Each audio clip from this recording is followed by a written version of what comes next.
একটা জিনিস লক্ষ্য করেছেন, মেয়েদের নিজের কোনো বাড়িই হয় না, শুধু বাবার বাড়ি হয় আর শ্বশুর বাড়ি হয়। শুধু নিজের কোনো বাড়ি হয় না, আসলে মেয়েদের নিজের বলতে কিছুই হয় না। তারপরে দেখেছেন মেয়েরা কত সুন্দর শ্বশুরবাড়িতে শ্বশুরবাড়িটা নিজের করে নেয়, শ্বশুরবাড়িটাকে সুন্দর করে সাজিয়ে গুছিয়ে আপন করে রাখে। হ্যালো এভরিওয়ান, আসসালামু আলাইকুম সবাইকে। আশা করছি আল্লাহ পাক আপনাদের সবাইকে সুস্থ রাখছেন, ভালো রাখছেন। প্রতিদিনের মতোই আমার আজকের ব্লগটি আপনাদের কাছে ভীষণ ভালো লাগবে। আজ অনেকটা সকালে ঘুম থেকে উঠেছি, উঠেই তো বেড কাভারটা চেঞ্জ করে নিয়েছি, কারণ আজ বাসার ময়লা কাপড় চোপড় বেড কাভার সব কিছুই ধোয়া ফয়লা করব, ওই জন্য সকাল সকাল সব কিছু পরিষ্কার করে নিয়েছি। বিছানার চাদরটা তো সুন্দর করে বিছিয়ে নিয়েছি, এখন এই যে বালিশের কাভারটা লাগাতে হবে। এই কাজটা খুবই প্যারার, তাই না? তবে আমার কাছে ভালোই লাগে, কারণ বিয়ের আগে বাবার বাড়িতে সবসময় আমি বালিশের কাভার লাগাইতাম। আম্মু যখনই ঘর গুছাইতো, বিছানা পরিষ্কার করতো, তখনই আমি বসে বসে বালিশের কাভারগুলো লাগিয়ে দিতাম। ওই জন্যই এখনো অভ্যাস আছে। তবে এখন যেহেতু নিজের সংসার, ওই জন্য সবকিছু করতে আমার অনেক বেশি ভালো লাগে। নিজের সংসারের কাজ করতে কার না ভালো লাগে। তবে একটা জিনিস খেয়াল করেছেন, সংসারটা আমার, তবে আমার নিজের একটা বাড়ি নেই। হ্যাঁ আছে, আমার শ্বশুরের বাড়ি আছে, আমার বাবার বাড়ি আছে, কিন্তু আমার নিজের কোনো বাড়ি নেই। আমি থাকি পরের বাড়ি, কিন্তু আমার এই পরের বাড়িটাকে আমি একদম আপন করে নিয়েছি, নিজের করে নিয়েছি। আসলে মেয়েদের নিজের বলতে কিছুই নেই, মেয়েরা অন্যের জন্য করে, অন্যদের জন্য বাঁচে।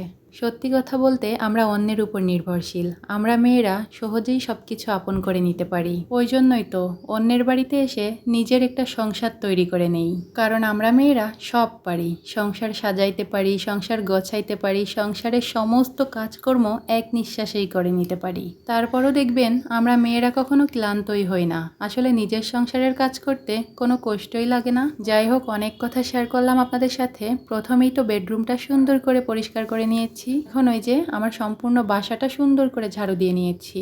তারপরেই চলে আসছি রান্না করতে। যেহেতু আমি একজন গৃহিণী মানুষ, ওই জন্য আমার সব কিছুই করতে হয়, রান্না বান্না, ঘর মোছা, কাপড় কাচা, সব কিছু করতে হয় আমার। তবে আমার কোনো হেল্পিং হ্যান্ড নাই, সব কিছু আমি নিজেই করি, আমার ভালো লাগে করতে। আসলে আমার সংসারটা অনেকটাই ছোট, যার কারণে সব কিছু আমি নিজেই করতে পারি, আমার কারোর প্রয়োজনও হয় না। মেয়ে হয়ে জন্ম নিয়েছি, সামান্য এইটুকু কাজ করতে পারবো না, এটা কোনো কথা হলো? যাই হোক, আজ হচ্ছে কুমড়া ভাজি করব। এইভাবে চাকচাক ভাজি খেতে আমার কাছে অনেক ভালো লাগে। আর আজকের কুমড়াটা অনেক বেশি ভালো ছিল, যার কারণে ভাজি করে খাওয়ার পর দেখি অনেক বেশি মজা হয়েছিল। এরকম কুমড়ার চাকচাক ভাজি খেতে আপনাদের কাছে কেমন লাগে অবশ্যই কমেন্টস করে জানিয়ে যাবেন। আমার কাছে তো ভীষণ ভালো লাগে। আমি অনেকগুলা কুমড়া ভাজি করেছিলাম আজ, যেহেতু আমার বাচ্চাটাও খেতে পছন্দ করে। কুমড়া জিনিসটা এমনিতেই মিষ্টি, যদি একটু বেশি করে ঝাল দিয়ে ভাজি করা হয় তাহলে কিন্তু খেতে দুর্দান্ত হয়। কুমড়াগুলো আমি একদম লাল লাল করে ভেজেছি, পুড়ে গেলে কিন্তু খেতে তিতা লাগে। যাই হোক, সবগুলা কুমড়া ভাজি করে উঠিয়ে নিয়েছি। এখন এই যে পেঁয়াজ মরিচের ভিতর দিয়ে একটু নাড়াচাড়া করে নিলেই তো হয়ে যাবে।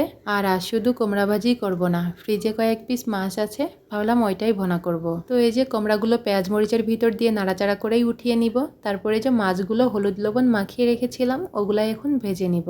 আমি অথবা আমার হাজব্যান্ড মাছ ভাজা ছাড়া কখনোই খেতে পারি না, যার জন্য আমি প্রতিটা রান্নার আগেই মাছটা সুন্দর করে একটু কড়া কড়া করে ভেজে নিই, যাতে করে খেতেও কিন্তু মজা লাগে। যাই হোক, মাছগুলো এখন আমি একটু কড়া কড়া করে ভেজে নিব, যেহেতু ভোনা করব একটু কড়া করেই ভাজবো। তারপরে এই যে সবাই যেভাবে ভোনা করে, আমিও সেম ওইভাবেই করতেছিলাম। মশলাটা কষিয়ে মাছটা দিয়ে একটু ঝোলের পানি দিলেই তো কষিয়ে নিলে হয়ে যাবে রান্নাটা।